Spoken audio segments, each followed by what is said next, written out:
ఓరే పిల్లలు, ఈరోజు మనం చెప్పుకునే కథ చిలిపి కోతి నిజాయితీ.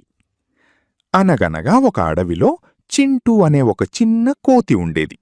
అది చాలా చిలిపిది, అల్లరిది. అడవిలోని వేరే జంతువుల వస్తువులను వాటికి తెలియకుండా దాచేసి అవి వెతుక్కుంటుంటే చూసి నవ్వుకునేది. ఒకరోజు ఆ అడవిలోకి ఒక మనిషి వచ్చాడు.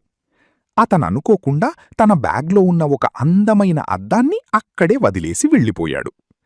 అది చూసిన చింటూ కోతి ఎవ్వరూ చూడకుండా గబగబా వెళ్ళి ఆ అద్దాన్ని తీసేసుకుంది.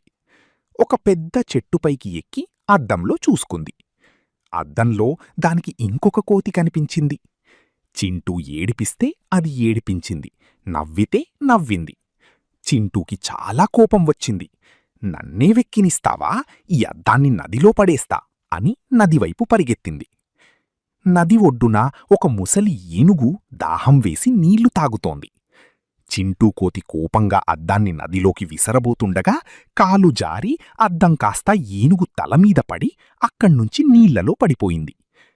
ఏనుగు భయపడి వెనక్కి తగ్గింది. చింటూ చెట్టు వెనకాల దాక్కుంది. ఏనుగు ఎవ్వరు నామీద వస్తువు విసిరింది అని అడిగింది. చింటూ మొదట అబద్ధం చెప్పి తప్పించుకుందామనుకుంది.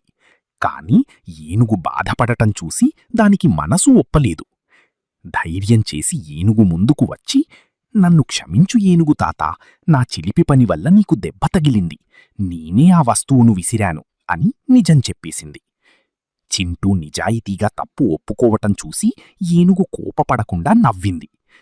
చింటూ, తప్పు చేయటం సహజం, కాని దాన్ని దాచకుండా నిజం చెప్పటం చాలా గొప్ప విషయం అని బుద్ధి చెప్పింది.